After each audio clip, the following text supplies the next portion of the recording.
Welcome to the Agent Upgrade Podcast with your hosts Jasmine Krnjetin and Alan Corey, where we learn the strategies of top producing real estate agents so you have the tools to upgrade your own real estate career.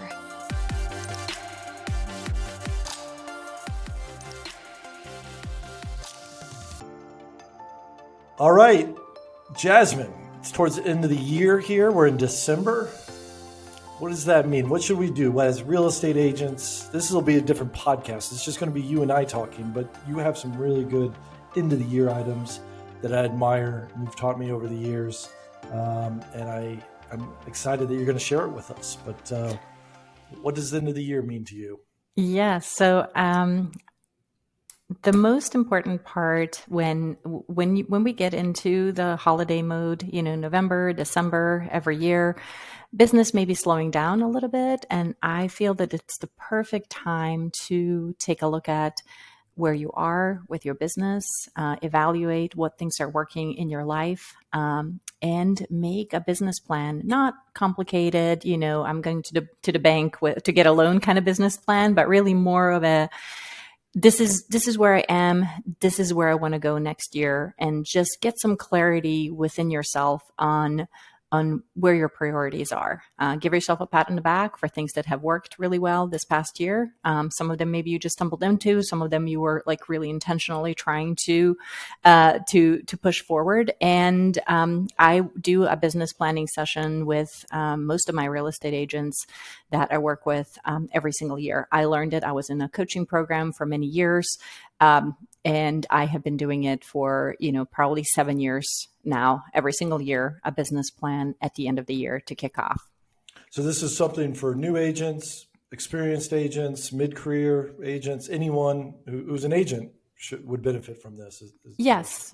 It's really, really important. And I think there's kind of two parts to doing this exercise. Part of it is, especially as you start get into a habit of doing it every year, you're going to grow more confident because you're going to see these goals that I set for myself last year. Maybe you won't hit them next year, but when I look back on my business plans that I did in 2015, 2016, things that I thought were inconceivable at that point, like the idea of closing, 10 to 15 transactions a month, my mind couldn't even conceive the possibility of closing that many transactions every single month. And now I look at it and I'm like, oh, wow. We've gone there. We've done that. We close 30 to 50 to 60 loans every single month right now. Right. But it all started with like this humble desire to like, oh my God, what if I just stretch a little bit? What if I just reach a little bit? And, it gets to be a super fun game that you really play with yourself. You're not going to be displaying this to anybody. This is not going to be, something that you're going to put out into the world necessarily. But I think it's a game you play with yourself. And you get your mental space on right. And then, as opportunities come up, I think that you're just going to be that much more prepared to take them on because you were like, hey, this is my goal. I want to be in top 15% of real estate agents for the year. And I think you have some stats around that, Alan, as far as what it means to be a top agent. Yes. And I'll at least here in Atlanta, and these recently changed this year, a little bit higher than normal, and I'm told they're going to change a little bit more next year. But the Top Producers Club in Atlanta, they tried to figure out who are the top 15% of all agents, and to see if you qualify as in the top 15%, which is an amazing achievement. And if you look at the numbers, that means you do $4.5 million of buying and selling real estate a year, which if you do that as an agent, you're probably, after expenses and broker fees, you have a six-figure career. You're making $100,000 if you can reach $4.5 million a year. The other qualification is obviously not all agents live in high, price point neighborhoods or work those areas.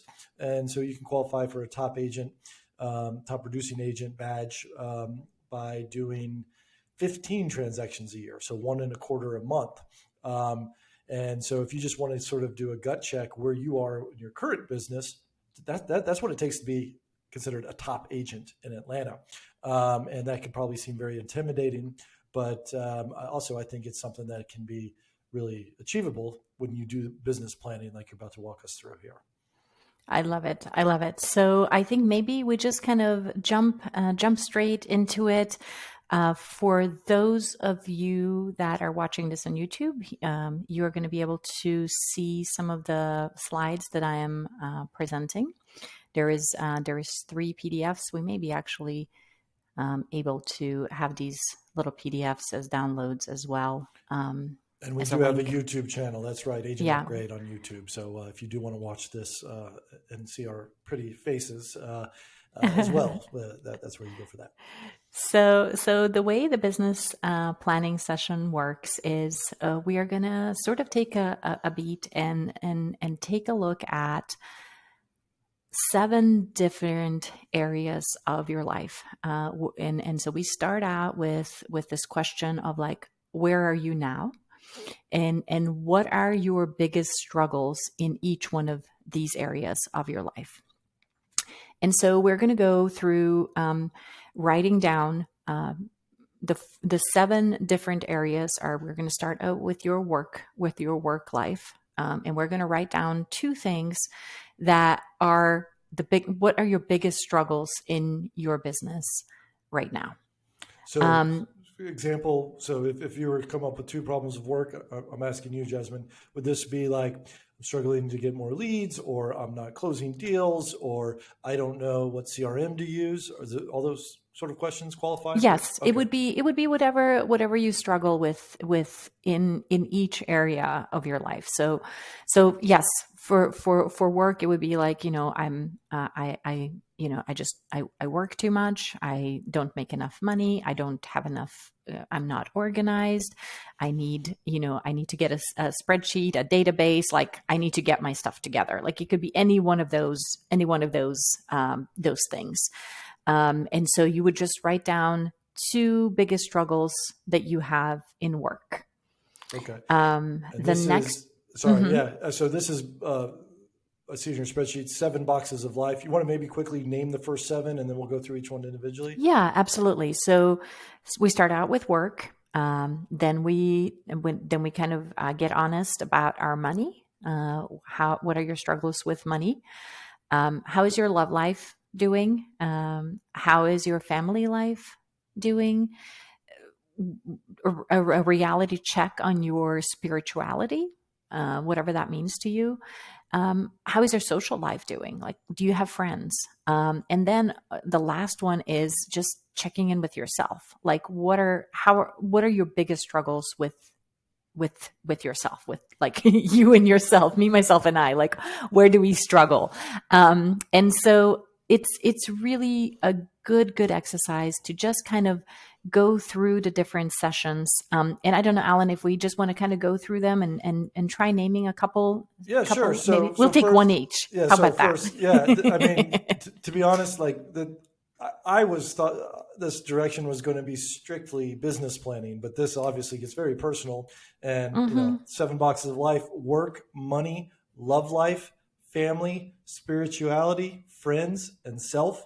Like you're going to get deep and personal and real. And so it takes that gut check, end of the year. And this is sort of like a New Year's resolution sort of blueprint. Like how am I going to do things in the new year? So I'm excited. Yeah. This is exciting. So yeah, we covered work, which was the first one. And yes. So how's that different than money, the second box? So money is very personal to you, and it's your relationship with money. And we all know how we are in relationships. Some of us have no relationship to money. We just are completely blind and just kind of hope that the checks don't bounce. So this is really just being honest with yourself. Like, how is money looking for you? Like, do you have a personal budget? Do you know where your money is going every month? Are you paying your bills on time? Are you, just basically any kind of struggles that you have come across? There is not enough. There is, or I'm not being responsible with it.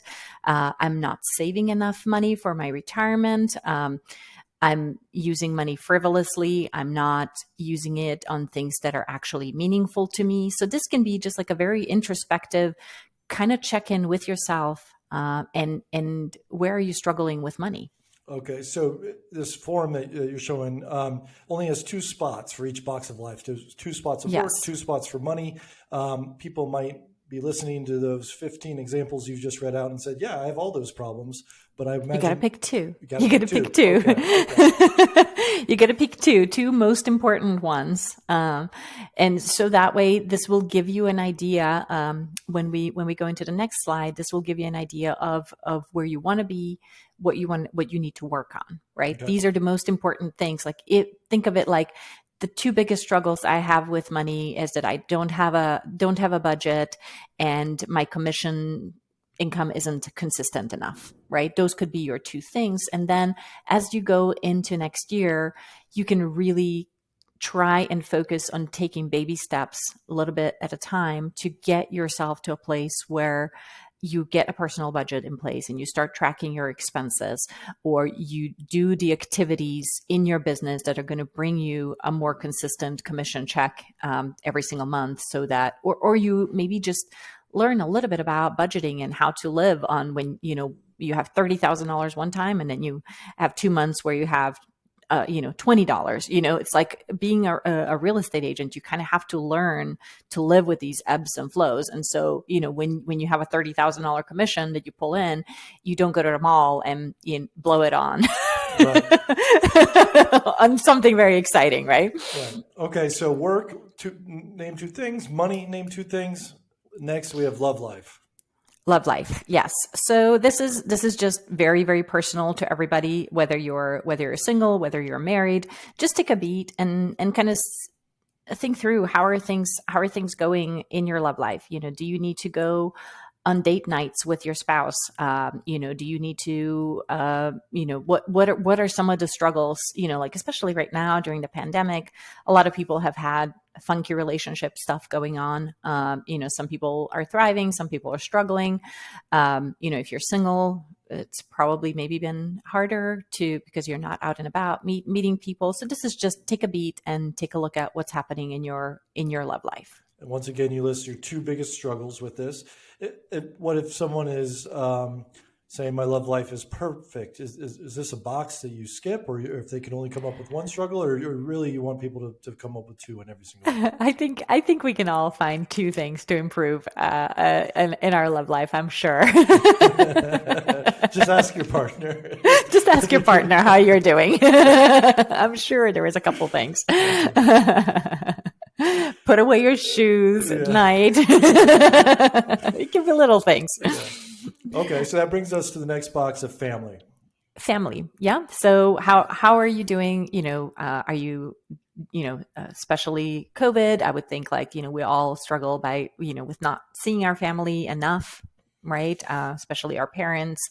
Are you spending a lot of time with your kids? Not enough quality time with your kids? How are you doing with your siblings?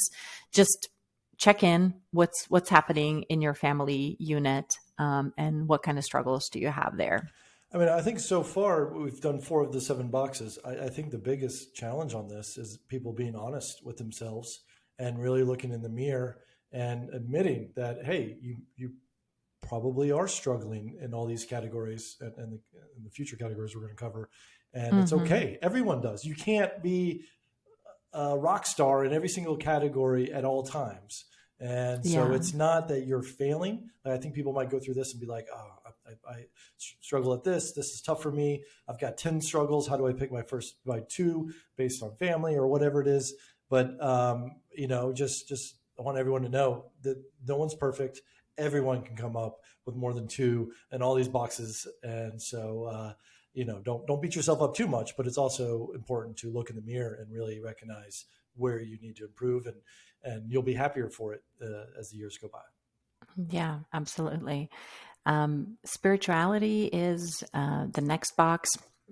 This is going to mean something different to everybody, but in general, I think most people have some sort of a spirituality component to their life, whether it's meditation and just being quiet and finding that Zen space within yourself, or going to church, or everybody's going to have different, I think we all have some sort of a spirituality, whether it's religious or just spiritual. So just kind of, be honest with yourself, like, hey, what's your biggest struggle there? And I think a lot of times when we're busy in the business, it can be so all consuming that some of these things that really make you a wholesome whole person, right? You need all these different parts to your life to be functioning harmoniously, and you need to be paying attention to all of them in order to have a fulfilling life. I feel. Yeah. So I think just spirituality is just one of those things you need to check in with yourself. What's happening there? What kind of most people don't say like, oh, I struggle with going to church, right? But it could be some sort of a for me it's like, hey, do I get to meditate every day or not? That's kind of a struggle. I really want to meditate every day, but I don't. But when I do, I definitely feel more in tune, with myself, with the world. I feel at ease, at peace, all that kind of stuff. I love it. And then, so that brings us to the next box, which is friends. And friends. Alan, what are your struggles with friends? I'll say this. I'm lucky in that and people have told me that this is unique, but I have a really tight-knit group of friends that I grew up with, some that I've known since kindergarten. And, we've got a group chat that is very active several times a week. And it's mostly stupid guy stuff and nothing, no one's sharing their feelings or anything, but we're basically making fun of each other on whatever, if someone does share their feelings. But we get together once a year for once a year weekend, because we all live in different places now. And that's definitely something I look forward to every year. And I will make sure that I'm there. Like, I will drop everything. I'll reschedule everything. That's super important to me, because I just feel re-energized when that happens. And I probably would get more out of it if it happened more than once a year. And I probably could not have to meet the entire group of 10 for a weekend somewhere every year, and individually hang out with one or two throughout the year. We're all busy, we all have schedules, but if I also put that same priority in that I found it would be important, I would imagine I would get greater returns. And, if I'm thriving in the friends box, I bet that spills over to me thriving in the self box, or thriving in the spirituality or the family box. Like, if you really focus on these things, I think they're the overlap and they spill and they help all the other categories. So I think men probably struggle with just having a guys' night and hanging out with their buddies and going for walks. And I think women are better at it than men, but I do recognize and appreciate what I have, but also I recognize that there's room for improvement. Yeah, absolutely. I agree. And I think, it's really important that, I think as we get older, also it gets harder to make friends. Like, it's super easy when you're in your 20s, because you're out and about. In your 30s, you've got your kids, you're meeting at mommy daddy groups, all that kind of stuff. But, as you get older, in the 40s, 50s, 60s, it's really important that you maintain those friendships that you've had your whole life, because it's not as easy, unless you're my mother-in-law, who is like the most connected. Good Lord, she's got a busier life now that she's retired than I do now, working full time. But she's really, really good at the friends thing. I have a lot to learn there. I mean, the toughest, I would imagine, during pandemic, but also, like, I remember moving to a new city, and like you meet someone at the dog park or something, and this was pre-kids, and I was like, I really like that guy. Do I ask him to meet me at a bar? Do we go work out together? And I'll be like, hey, this is not a date. I don't have any friends. Like, it was really I need weird. A friend. Will you be my friend, please? So I'm sure there's online tools for that. There's meetup groups if you're not comfortable just asking a strange person to come have lunch with you or something. But I guess as a realtor, you got to be a people person in some regards, whether it's natural or not. So just asking people to have coffee and lunches with you, clients, spheres of influence, it might blossom into a friendship. It could just be a business opportunity. And not everything has to be a business opportunity, because these boxes are all very important. So friends being the sixth box, I love it. So that brings us to the seventh box, self. Seventh box, self. So this is where you kind of get to take an assessment of where you are. A lot of times people will put things to have to do with their with our bodies. Like, hey, how, I've put on 10 pounds. I struggle with working out. I drink way too much. I don't sleep enough. Just any of that kind of stuff that's got to do just with yourself and your personal habits. That's what you would kind of put in there. Like, what are your struggles with yourself? And those are some of the examples. And it can get interesting here because if you're honest, you can learn a lot about yourself and where you need to focus your energy in the next year on yourself. Yeah, it seems like a lot of the self issues. This might be actually spill over to all the boxes too. A lot of it's just routine and creating habits. I was talking to my friend who runs marathons, and he's asking me what I do for exercise, and I said, "Well, I bought a Peloton, but I've only ridden it 3 times in a year. But I made the effort to buy one." And he's like, "Yeah, he's like." It's like marathon training. Like no one wants to get up and run a marathon. Yeah. But if you just say, hey, I'm going to run every morning between 6 and 8, and that's in my calendar.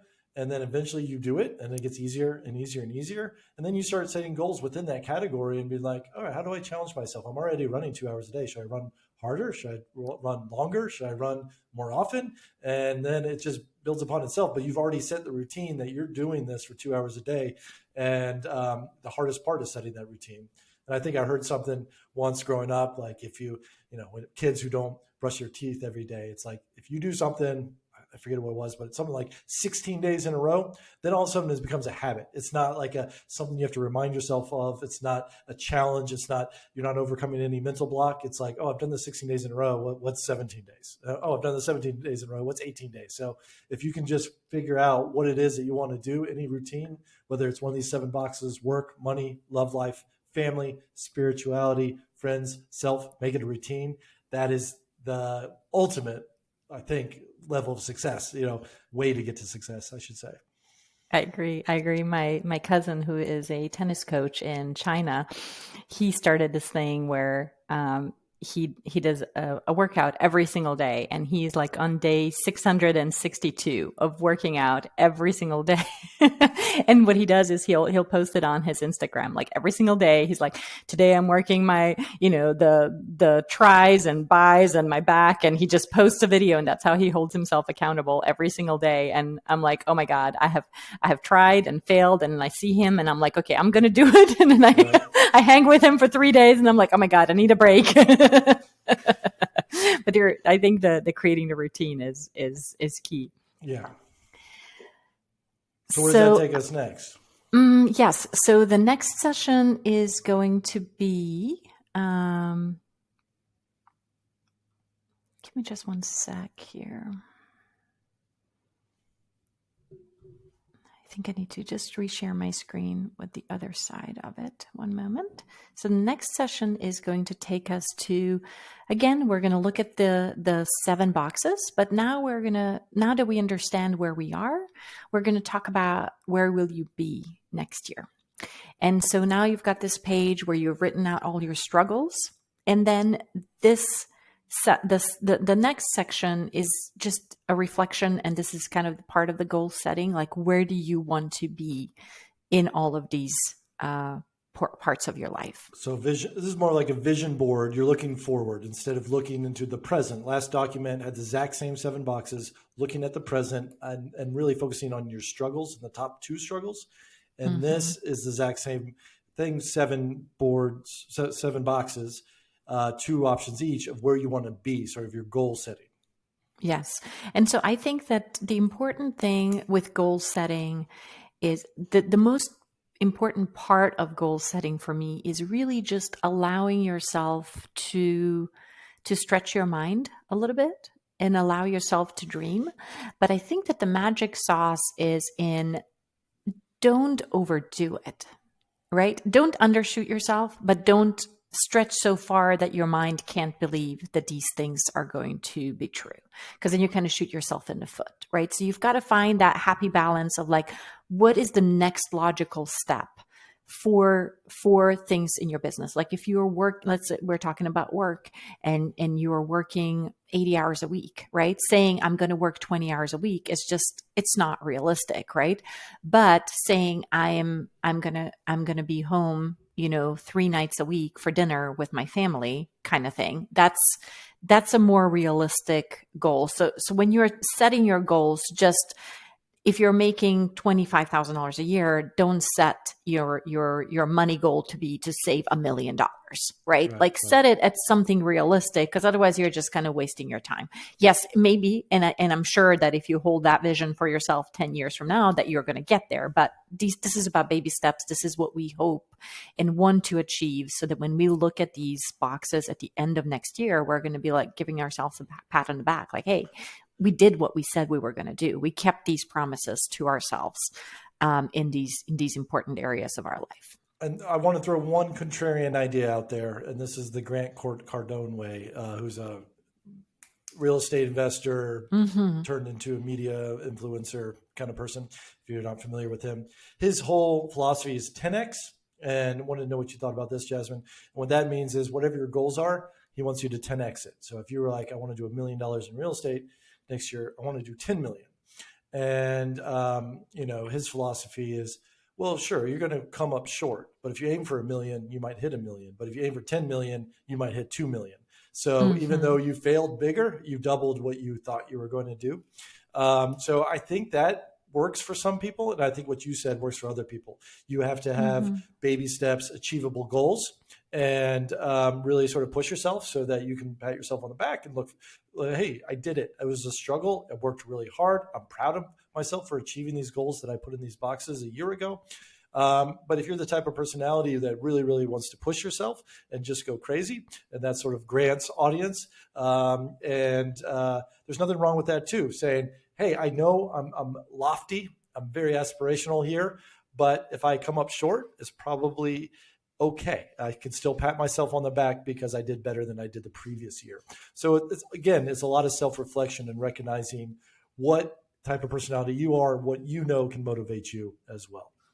Yeah, I agree with you. And I think that there is, psychologically, I think you have to get to a place where you start trusting yourself. And that might be like the 10X, I think, is once you're kind of a master of like setting goals and achieving them and setting goals and achieving them, and you've kind of created this self-confidence, self-belief that the goals I set, I can achieve, right? So I think if you're not the type of person that's set many goals and achieved many goals, and you don't have a track record for yourself, within yourself, of achieving things that you set out to achieve, I think it's better to reach for things that feel more comfortable so that you can start developing that confidence in yourself to be able to create the world that you want to create for yourself. Right.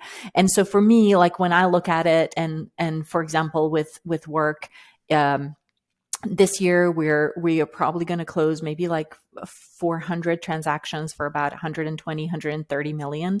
And so for me, like the comfortable goal for next year is we're going to get to 150, but I still don't cringe when I say to myself, we're going to close 200 million next year. I'm still very comfortable that it's a stretch, but I didn't say 500 million. 500 million is just like, oh my God, holy shit. Like, I don't know. I don't even know where to start. Like, it's so big that it's just like, I'm kind of throwing it out there. Yeah. So you have to kind of play with yourself, play within yourself and find that place where you're reaching, but you're not just like, I'm not saying the 10X is doing that, but I feel that there is people probably like you could 10X, you could put something down on paper and be like 10X that next year and blow it out of the water.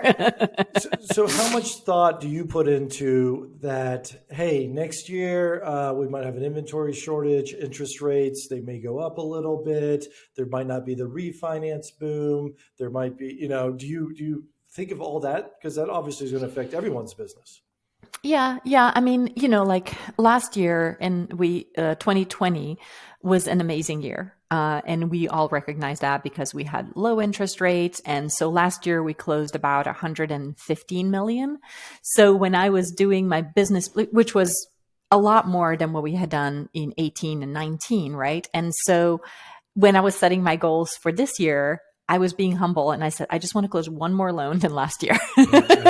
Right. Because last year was so good that I couldn't, it was a stretch. It was already going to have, I was probably going to have to work 30-40% harder to just do one more loan than the year before. Right. And then, but at the same time, that kept us motivated because we're like, we know how we did this. And so whether the refis are here next year or not, doesn't matter because we're mostly a purchase business lender anyway. And it just kind of, I feel that no matter what market we're in, there is people that always thrive. There's people that always figure out a way how to thrive, and that's the club that I subscribe to. No matter what's going on out there, we're going to figure it out. Okay, I want to give you a quick shout out so you can get that one more loan than you did previous year. Jasmine team based in Atlanta, but you're licensed in 48 states, right? So anyone listening, okay. So what are the 2 states that you're not licensed in? We can't do Hawaii and we can't do New York. Okay. So all the agents who are not in Hawaii or New York, just know you can use Jasmine to help her reach her goal of doing one more than she did previous year. But, yes, come on. Help a girl out. Just go to jasmineteam.com. Okay, I'll give you a good shout out there. Thank you, Alan. I appreciate that. So I think, Alan, do you feel like we have spent enough time on where we're going to be? I think it's obvious that, you put your goals here and look at the boxes. And again, if you don't have the YouTube and you just want to write down quick notes, 7 boxes of that we're talking about: work, money, love life, family, spirituality, friends, and self. The first exercise, where are you now? Really look introspectively, 2 things that you're struggling with in each of those boxes. Phase 2, second page, exact same boxes. Where do you want to be? Goal setting. Put achievable, but also ambitious goals, and really push yourself. And where do you want to be in those two goals you want to reach in all those 7 boxes? So is there a third step as well, Jasmine? Yes, there is a third step. And this is where we're going to get just a little more nitty gritty with how we want to actually structure our business plan. So this is our 1-year business plan, 10 questions, where we are right now, 10 questions of where we want to be. So once you're already in this introspective mode, you have taken an inventory on how you're doing in your personal life and all the 7 areas of life that will make you function as a whole happy human being. Now we can kind of get into the nitty gritty and start talking about just where are we in our current business? So some of the questions to answer, and Alan, I may just kind of run through them relatively quickly. So the first question is, what is your current taxable income? So this is basically your commission minus all of your expenses. This is the amount of money that we actually pay taxes on. Then we take a look at how many units or families have you helped this year. It's actually surprising. Sometimes real estate agents don't pay attention to how many families they've actually helped in the year. I just want to point something. Yes. The way you just phrased that made me think completely different about my job as a realtor. It's not how many houses you sold. It's how many families you've helped. And that just changed so many my entire perspective of the job. I love that phrasing. How many families you've helped, and if you're an agent out there, man, that's a mind shift. It's not how many houses you sold; it's how many families you've helped. Wow, I don't know. That just hit me. I just had to mention that. But that's a good phrase. It makes it so that you understand how how important your job actually is. We're changing people's lives. I know it sounds cliche, but we really are. We're helping people with their home, with their wealth, with their money, security. There is so much going into that. And I think, thinking about how many families you have helped this year is a really important question. And then also, just understanding the gravity of our of our actual job. Right. And then if you currently have a team with you, how many members do you have on your team? How many people work with you? And the longer you are in business, the more you realize that you do have to have a team set up around you to help you succeed. I currently have 8 team members that work with me, and I absolutely love having a team, working with a team. But I still love connecting with every single one of my clients. So that's, just FYI. And then take a look at the expenses, right? How much money, what are your current business expenses, right? Like, do you pay a transaction coordinator? Do you have office fees? How much is your cell phone? Just think through, what are your current business expenses? So what I'm getting at is really the first 2 exercises was life planning, almost lifestyle. And this is really the business planning aspect. You have 10 questions looking at your current business so far, your current taxable income, the current families you have helped, current staff members, your current business expenses. Those are the first 4 questions. And then it says the 5th one is your sources of business. What does that mean, your sources of business? Sources of business is going to be just taking an inventory, look at the transactions you have closed this year, and then try to understand where that business comes from. Like, is 50% of your business from friends and family members that refer you? Is 10% of your business past clients that come back and buy houses? Is 10% from online leads that you're buying? Like, what are your current sources of business, so that you get an understanding of going into next year?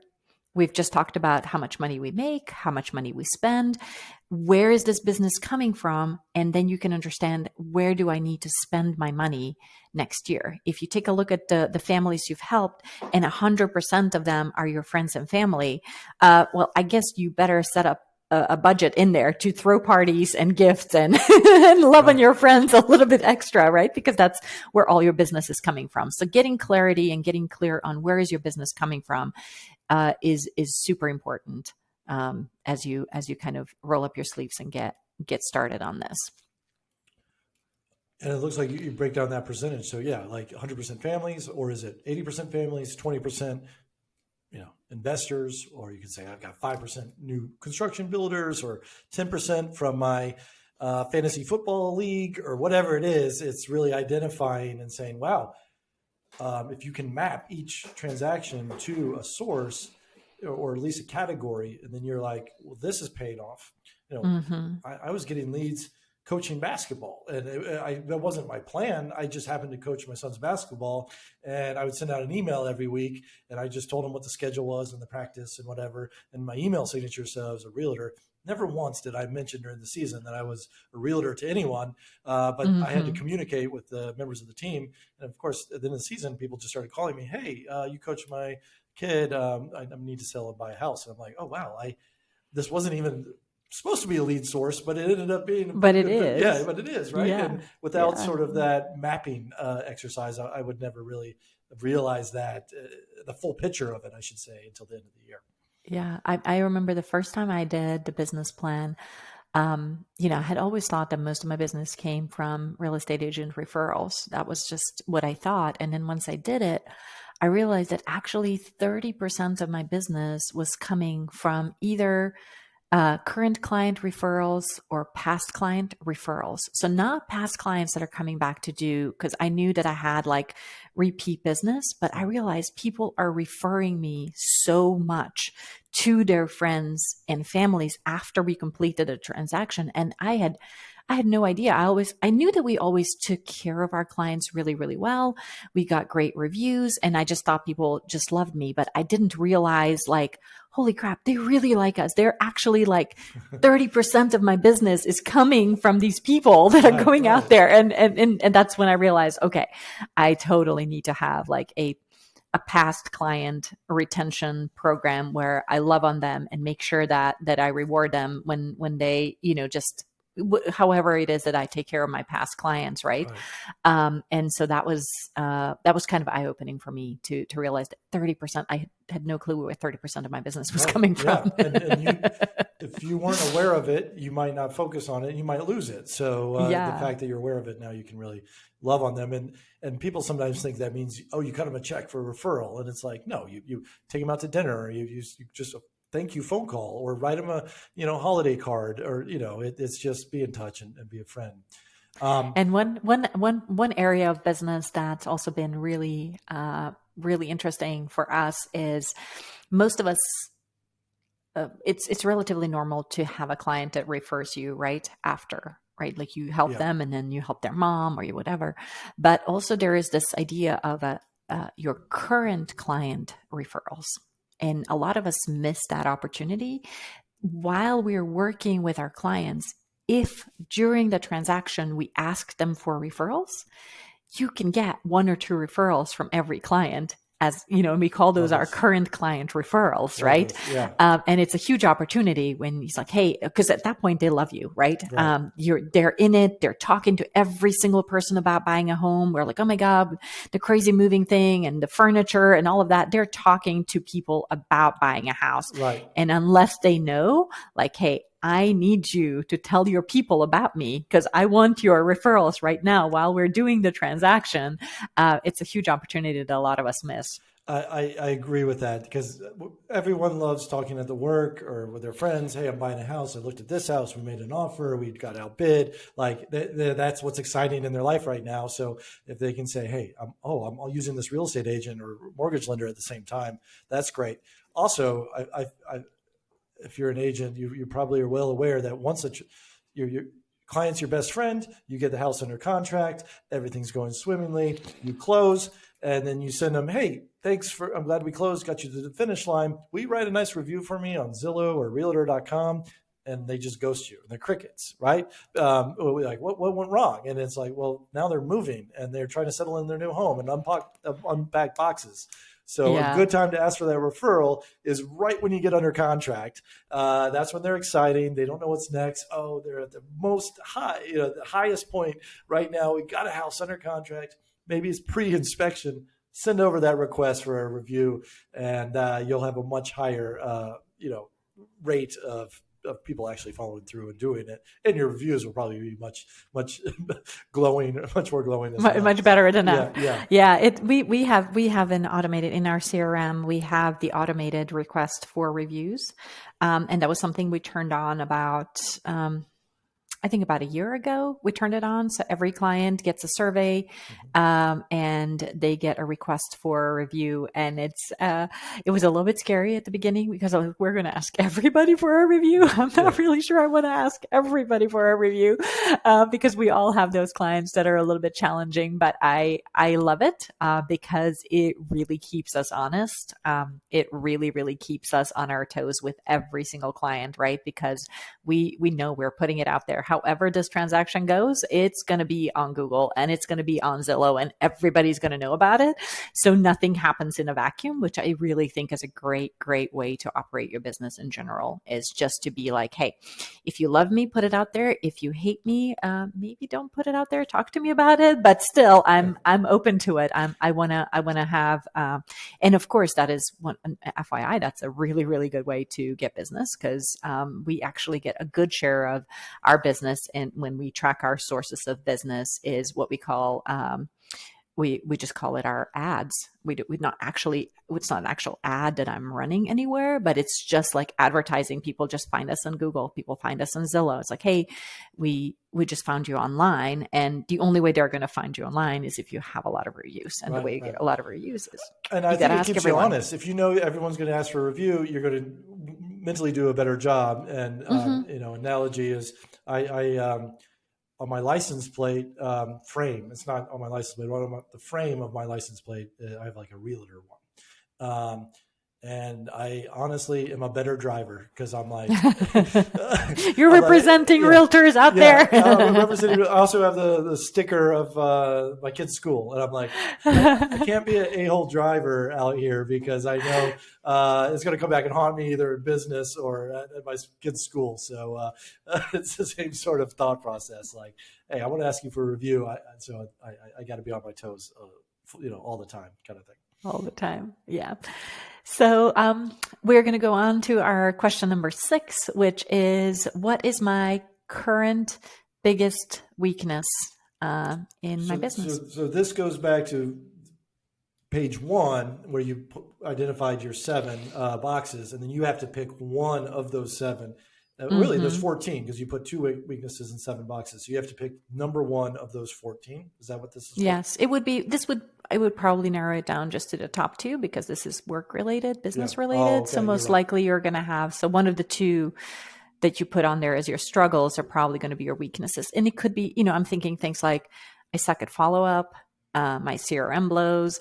I can't keep track of my calendar. I'm way too busy. I'm not prospecting enough. Like, name it, right? Like I can think of like 12 of them right now to put on there. So pick a weakness that that you are going to need to improve on this year. Something that you feel like is really going to charge your business. Like if you got really, really good at lead follow up, that would have a great payoff in the next year. Or if you implemented a very good CRM, that is going to have a great payoff, not only next year, but 10 years from now. So think of a weakness in your business that you want to flip next year. Okay, that was number 6. So 7, 8 seem pretty self-explanatory. It's just identifying your net income per transaction. And the formula they provide is income divided by number of units or families that you've helped. How much do you actually make after each transaction? This is also net operating income, so taking away all your expenses. Yeah. So like let's say in that example we were talking about the realtor that does maybe 15 transactions, and we said that like $100,000 is maybe your net after you pay splits, commissions, expenses, whatnot. And so if you have $100,000 and you divided by 15 units, you've got like 6,600 that you make per unit. And that's, I don't know. I like that. I like knowing that number. And you have to recognize that, one deal might make you 10,000 and one deal might make you 2,000, but it's good to see on average, hey, I'm doing 6,600 on per deal. And so just know that it'll balance out. You're going to have low months and high months, low transaction volume, high, price points, everything wavers in this business. And to me, I feel like that knowing that number, that net income per transaction. So think of that number as this is how much money I take home after I've paid taxes on every single deal, right? And it will help you treat every client equally. And I think that's most important. So you will never see us treat a client that's buying a $75,000 house different than the client that just bought a $2.5 million house. Because to me, I know what that net number per transaction is, and speaking strictly money here, not talking about like the emotional connection with clients, but just knowing like I'm doing this because it's going to net me $4,000 or whatever that number is net, and then just you treat everybody equally. It does not matter. Yeah, and what I found, every realtor knows the lower the price point, the harder you have to work, because typically the houses aren't in as good shape. Maybe the finances of the buyer aren't in as good shape. But, I've had clients where it was like, if I looked at hours spent on the transaction and then the final net income I got from it, I was getting You may want to cry. Yeah, it was less than minimum wage. But sometimes those those clients, they understand, they recognize how hard you work, and then they give me 10 referrals of like, $500,000 buyers. And so, I treated them with respect, but kept emotion out of it, and we all got to the finish line, helping a family. I'm not making a sale, helping a family, and then that family becomes one of my biggest lead sources, even though it was the most frustrating transaction. I agree with you. Treat everyone equally. It doesn't matter the price point, because you don't know where that business and that transaction is going to take you. And also along those same lines, if even the difficult clients, personality wise, if you can win them with kindness and sweetness and love, they will become your biggest fans. I just this morning I got an email from a client who we helped probably about 6 years ago, and I still remember he was not an easy client. And it was just like, I was like, I'm going to do everything I can. I'm going to do everything I can to de-escalate the situation, to just make sure everything works out. And it was a really hard transaction, but this, with this email that I got from him today, this is going to be the 5th transaction that I have done for him or for his family members. And so had I just dug in and gotten mad and been like, no, you're wrong and I'm right, and, I would have lost him forever. But, here we are, many years later, he still loves us. So anyway, love everybody equally. Yeah, They're yeah, all wonderful. And there's a book, I think, Tribe. I've heard the phrase tribe, but there's Tribe by Sebastian Junger, what started it. But then there's other sort of tribe variation books out there. And basically, you're building a tribe, and what that means is a collection of people that trust you. They feel like they belong to you. There's loyalty. This eternal human quest for meaning is all pulled from tribes. And so if you have, I think another book out, The Raving Fans is another way I've heard it described. And it's basically, it starts with one. You just need one person to be in your tribe or be a raving fan, and they're going to tell one more person. And then eventually you have 2 in your tribe, or 2 raving fans. And then really it just grows from there. And you don't know if they're going to be the difficult customers or the great ones, the easy ones. But as long as you're slowly building a tribe in some fashion, that tribe is going to go to bat for you. They're going to retweet your stuff on social media. They're going to recommend you without you having to ask. They're going to show up at all your parties and events. Like that's the sort of rabid fans that you need to have within your tribe. And that's the best way to grow your business. Love it. So the next, number 8, we're almost done with our current business here. The next is, how much money did you save this year? Now everyone puts 0 in this box, right? Yes, a lot of people do. And again, it just comes from the way we make money in this business. There is feast and famine, and people don't quite think about saving money. I think it's just really important that if you ever want to retire, a lot of real estate agents don't have 401k plans, pension plans, all that kind of stuff. You have to start thinking about saving money. And there's waterfall methods out there that I've heard and listened to, and to trick yourself. And I've taken some of these measures before in the past, actually before I was a real estate agent. But it's basically hiding money from yourself a little bit. Where I've heard real estate agents will have all their money. They basically create, let's say, 5 checking accounts for themselves at the bank, and they could be 5 different business names or just 5 personal checking accounts. And what they do is all the income from the realtor business goes into one account, and then it sort of waterfalls out. And it's whatever goes into one account, 10% automatically goes to savings. And so they just, at the end of each month, they log in and say, okay, whatever's in that account, 10% goes to savings, 20% goes to marketing or whatever budget you've made for yourself out of that. And then 20% goes to staff, 10% goes to, I don't know, charity or whatever sort of buckets you want to create for yourself. And then whatever's left over then gets moved and waterfalls down to your daily living expenses. And that is what they look and those they live off of and say, this is going to pay for rent or your mortgage payment or your food. And every dollar has been accounted for. Yes, thank you. And allocated. And so you're not dipping in on your savings because it's actually savings is taken out. Your marketing budget's been taken out. Your staff budget's been taken out before it even hits your account. So whatever's left over, that's what you get to spend. And, go crazy. You can make it go to 0. It doesn't matter because you are saving. You have enough for marketing. You have enough for your staff. But whatever's left over in that account, in some philosophies is spend it all. Like you've earned it. Like if you get to the end of the month and you've got 200 extra bucks in there, do it. Have fun with it. Go get a nice dinner for yourself. And you've earned it. Right. And so that's one way to make sure that you're saving if you struggle. Yeah, I do that. I do that automatically. So with my direct deposit, I created an account that just 20% of whatever the income is automatically goes into this account. And I made sure that it's an account that's kind of hard to access. It's not one that's easy to transfer in and out of or transfer out of. I don't have checks for that account. So if I need to access that money, I really have to work hard. And it's probably going to be a 10-day process from the time I say I need the money to the time they actually mail me the check. So that's how I kind of, like to piggyback on that, hiding money from yourself. It just automatic 20% goes into this account, and hopefully I'll never touch it. It goes, Vanguard does its own thing, and have fun. Well, I did the same thing in my 20s. When I had a day job, just 50% went to a bank across town. I didn't have the ATM card. I didn't have the online login.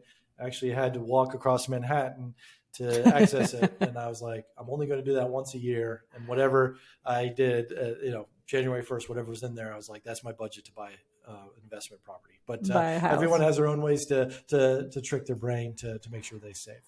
But I think it's very healthy to start thinking about, especially if you're young in your 20s, start saving that money, start investing compounding, compounding. Exactly. And then, like you said, feast or famine, there's going to be market crashes, and you're going to be glad you have this cushion if it becomes an emergency cushion. You're protected there. Okay, so that brings us to the last two, which is number 9. My current hours are, which I think a lot of agents struggle with, maybe overworking, or do you think people struggle with not working enough, or really finding the right balance for them? Yeah. I mean, I think that, if you treat your business like a regular job and you get in your 8 hours a day, I feel like that's a very comfortable life for most people. Going in one extreme or the other, unless you have a lot of income coming in by working, 12 hours a week.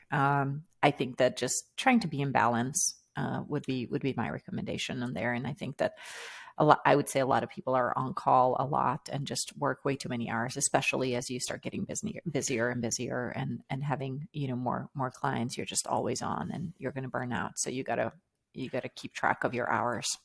I'll say this. I agree with that. I think it comes balance.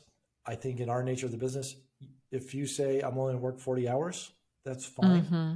I think you need to recognize that you may not pick what 40 hours you're going to be working.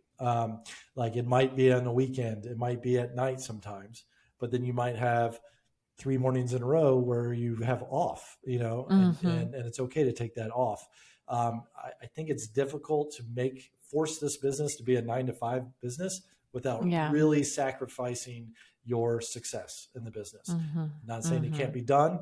It's actually easier from what I find, the more successful you are, and you can say no to business and because you're fine, because you only want to work Monday through Friday. But ultimately, I think we're in the client business and we have to work the client hours, especially if you're new, and to recognize that. And then also really appreciate when you have 3 hours on a Monday morning where you don't check your email because nothing's urgent. You have no client saying, come take me right now to go look at this house, or I want to go look at this Monday morning. Like to me, that's when I said, I get my Mondays mornings off for a bit, because that's always my slowest point.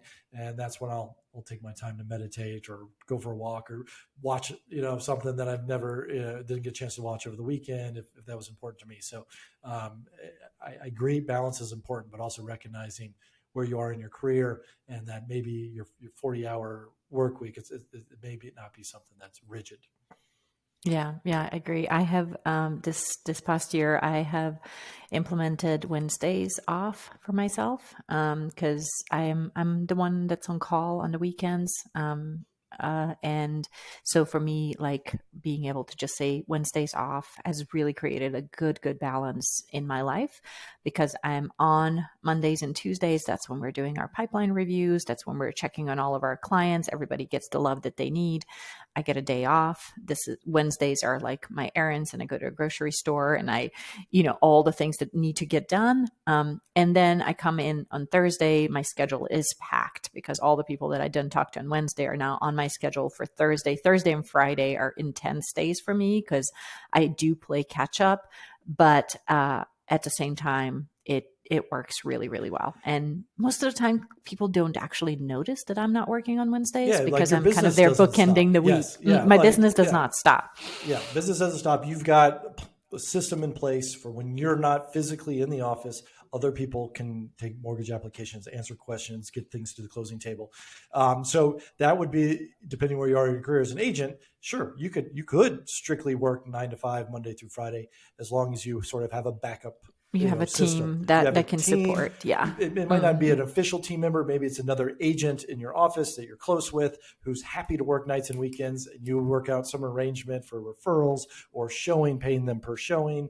That is sort of how you would have to structure your life for sure if you want to keep to a rigid schedule. And if you need that, and I understand it, for balance, you're going to have some sort of limitation. So having that backup system and sort of, you've got a whole staff in place, eight employees to fill in for you. And you need it, because when you run your own business, it could become a 100-hour work week really quick. There's always something you can work on in your business as a realtor or as a mortgage lender. So it's really recognizing, who can step up when, and then what breaks you're going to give yourself. I agree 100%. So that brings us to the last thing. I know this is the business planning. It might feel less boring because it's all about numbers, but this is the final question in the 1-year current business review. My average sales price or mortgage amount. So for realtors, my average sales price is, and that's that's great, because I think are you averaging $100,000 per transaction? Are you averaging $300,000 per transaction? Always sort of pushing your price point up should be every realtor's goal, and just because that makes the business easier for you. I mean, doing $100,000 transactions is really, really hard work. I've done it. I'm doing it. But would you want to replace that with $1 million transaction? Wow, that's a life shift. That's a lifestyle shift. Yeah. That's an hour shift. And, every realtor knows, once you get that $1 million listing, now you have experience at $1 million. I don't need to make it that big. It could just be the $200,000 listing. Once you do one $200,000 listing, then all of a sudden people are like, oh, you're the type of realtor that can do 200 listings now. Now I trust you at that price point. And then once you do several $200,000 listings, you're going to start doing $250,000, because that neighbor and that friend group, and also typically your buyers are in pockets. Like if they are buying a $100,000 house, they probably have friends that are buying a $100,000 house.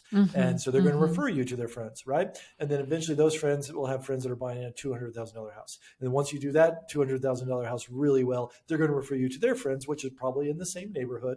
They go to the same schools, the same church, whatever, they have the same lifestyle. And then, so you're working your way up to different price points slowly through transactions. And I think this is a great key for every agent to really look at. What is your average sales price, buying and selling, over the entire year, and really try to push that up a little bit over time.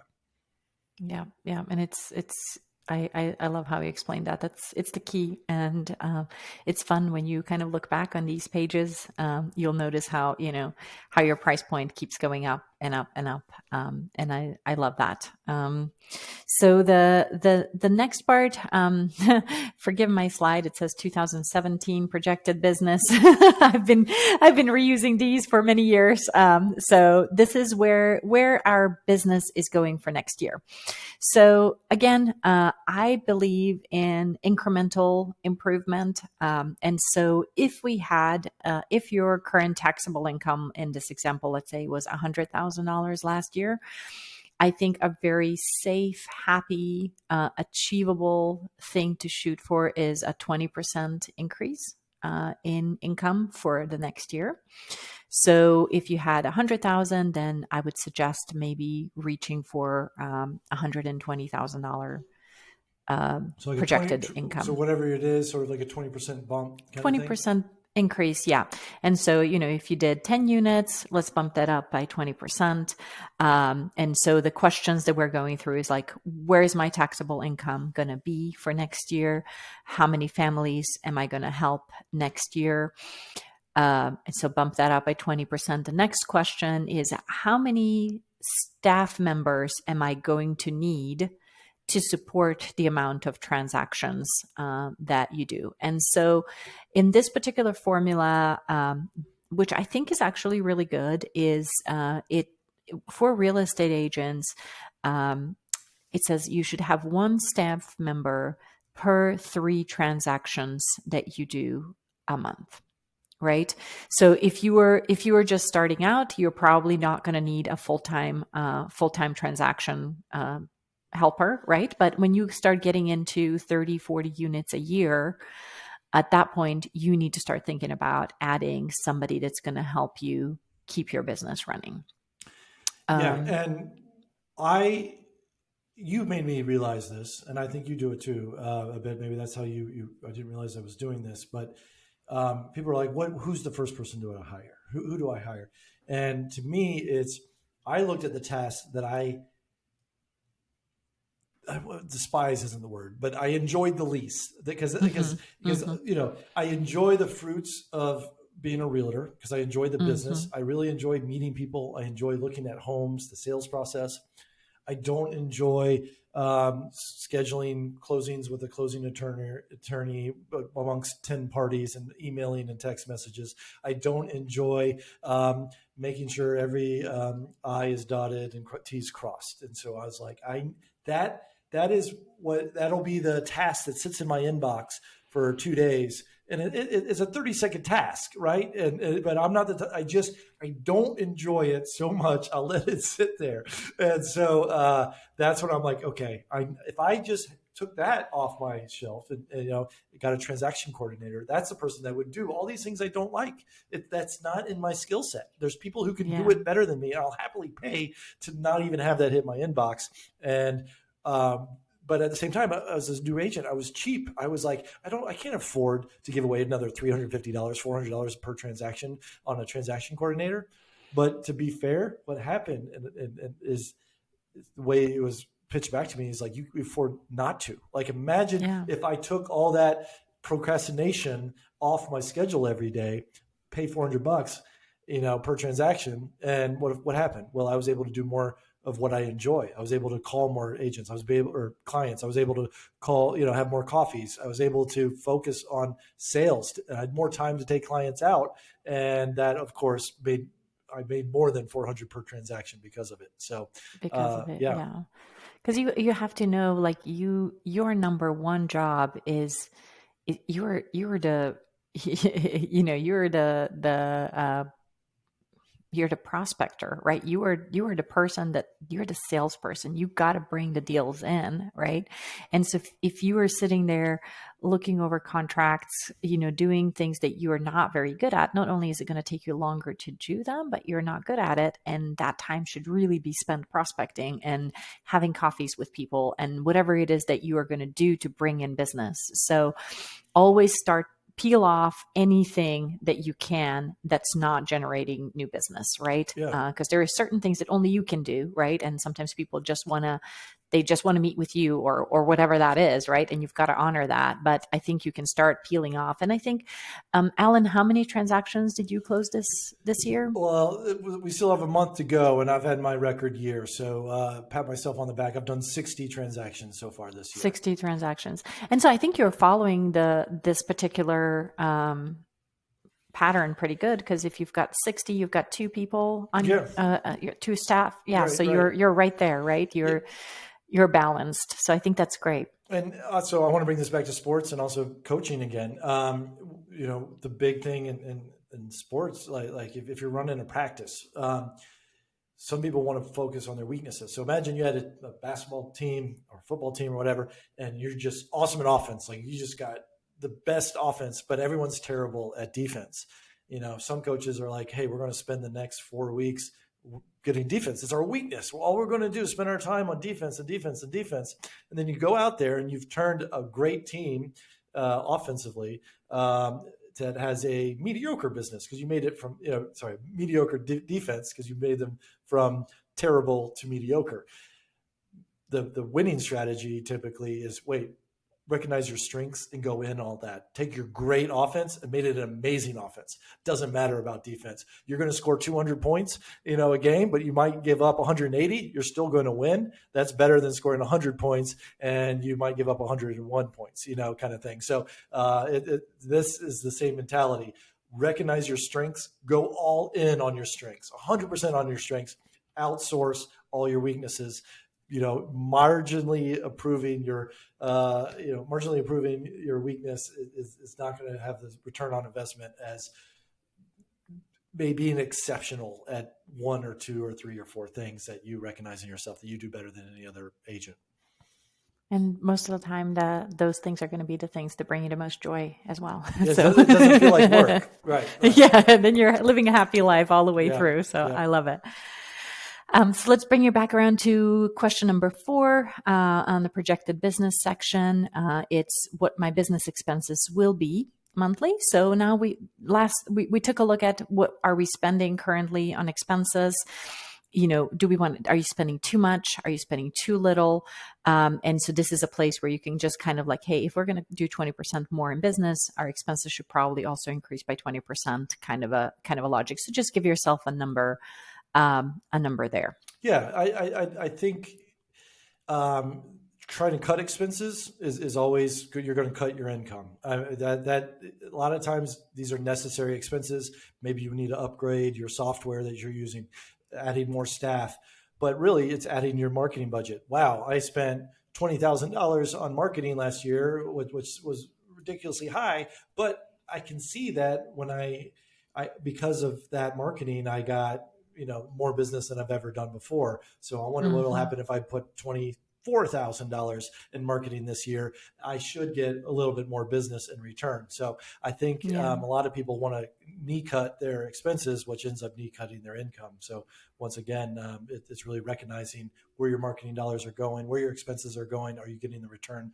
on those expenses, and where can you improve upon it? So I agree. If you're going to bump up your income, bump up your expenses, and don't be mad about it. Don't look at it as a negative thing, because you'll get that return if used wisely. In doing this exercise, you'll know whether you're doing it wisely.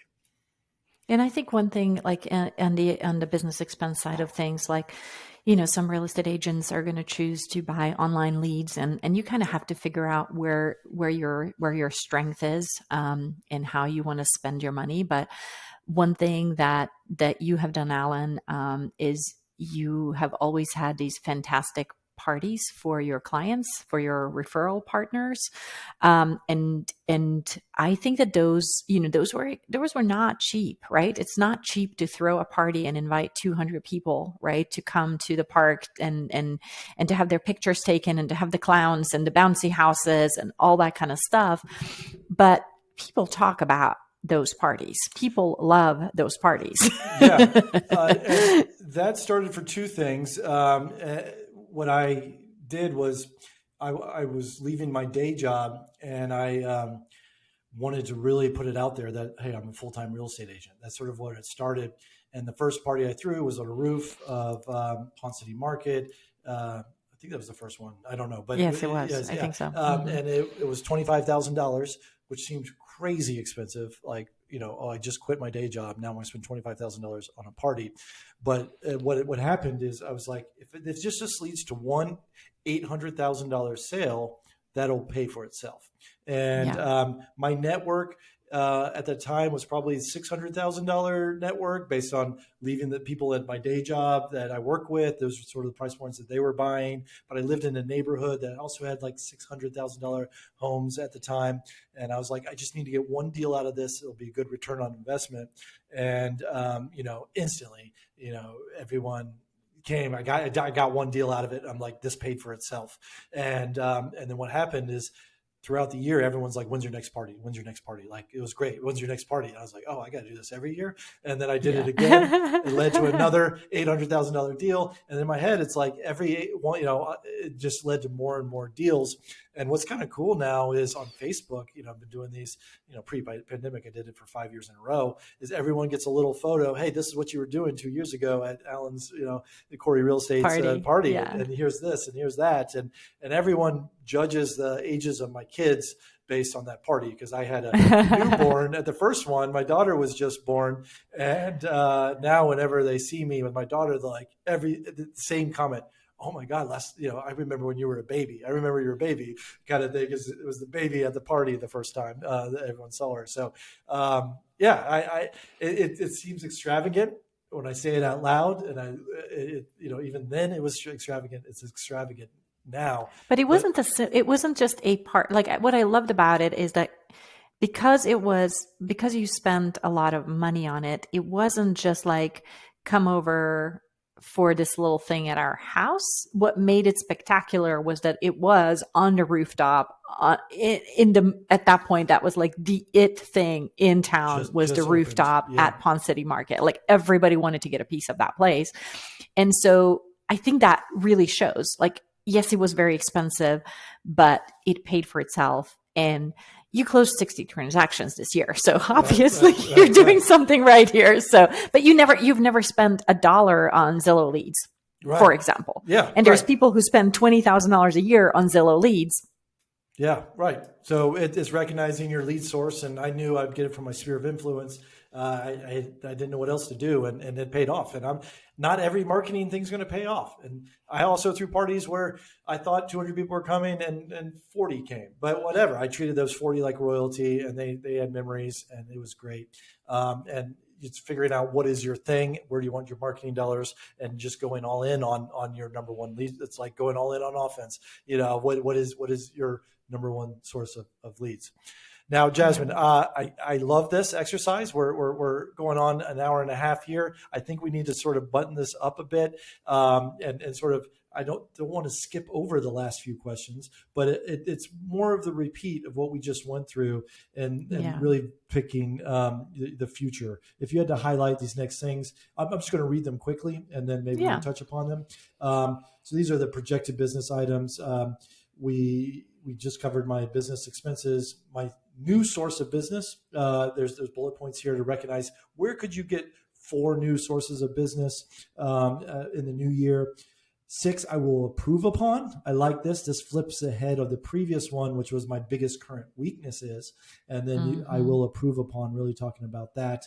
My net income per transaction, not your average sales price, but actually your take-home pay, net income per transaction, and my yearly savings of that 20% of taxable income. So here they actually force you to make it a 20%. To make it, and you make a commitment. Like if you're going to make 100,000, that means that you're taxable, that you are going to save 20% of that, and then you are going to commit, and you're going to put it there, and you're going to say, I'm going to save 20 grand next year, right? And you have it in writing, and it's in your brain now that when we get to the end of this year, when we're doing this next year, you better open up that savings account. There better be 20 grand in there. I love that. So I skipped over, or I quickly summarized that. Is there any other added points you want to put on top of any of those things that you? No, I think that's good. Yeah, I think it's pretty self-explanatory. Just, the same exercise we went through before. We're just kind of like at this point, we're setting our goals. You see, like there was so much stuff that happened internally, mentally, within ourselves as we were doing this. So now that we're getting to like goal setting, part of it is like, okay, well, it's just going to be $20,000. It's going to be 20% more. I work 80 hours a week. I want to work 70 hours a week, right? Or, my new sales price is going to be 20% higher than it was last year. My savings are going to be 20% higher than they were last year. So it's pretty easy to goal set once you've kind of gone through and flushed through some of the. You just need to get clarity. You need to get clarity on where you are, what matters to you, like family, spirituality, friends, right? Like you have to get clear on what matters to you, and then setting the actual goal, and then also achieving that goal is going to be relatively easy because now you've got a map, you've got a game plan, you know how you're going to get there, and you can check off your New Year's resolutions. Done. We've goal planned. We're excited. We're going to take on the world next year. So this was probably a very eye-opening episode for a lot of agents, possibly who have not done this business planning before. I do see the importance of it. I think it's good to do self-reflection, and that's very much self-reflection, but also reflection on your business, because you typically have other people involved in your business in some fashion, whether they're contractors, third-party vendors, and whatnot. But if you do this exercise every year, you can really track your progress and really push yourself and really understand where every dollar is going, and also track back every dollar that's coming in and why it's coming in. And that is very, very important. And I thank you, Jasmine, for doing this episode where you brought value to agents. You're like, I've got some good ideas I want to share without just interviewing other agents. And so hopefully we can do more of these sort of podcasts where we just teach each other how we're running our businesses, that I think everyone's going to take something away from it. I love it. I love it. This was fun. I hope you guys enjoyed it, and we're welcome any feedback. So find us on Agent Upgrade. We have a Facebook page, a YouTube page. So just Instagram. We're trying to grow it all, and we're getting some great feedback. So thank you guys. Congrats on your year as a real estate agent, and I want to give you congrats for next year, because you guys are going to kill it next year and really push your income. So hopefully we can give you the tools to get you there. So happy New Year, depending on when you listen to this, and happy holidays as well. Peace out. Thank you for listening to the Agent Upgrade Podcast. If you are an agent looking for a new mortgage lender, start with Jasmine at jasmineteam.com. If you want to learn about real estate investing and working with investors, check in with Alan at thehouseofac.com. See you next time on Agent Upgrade.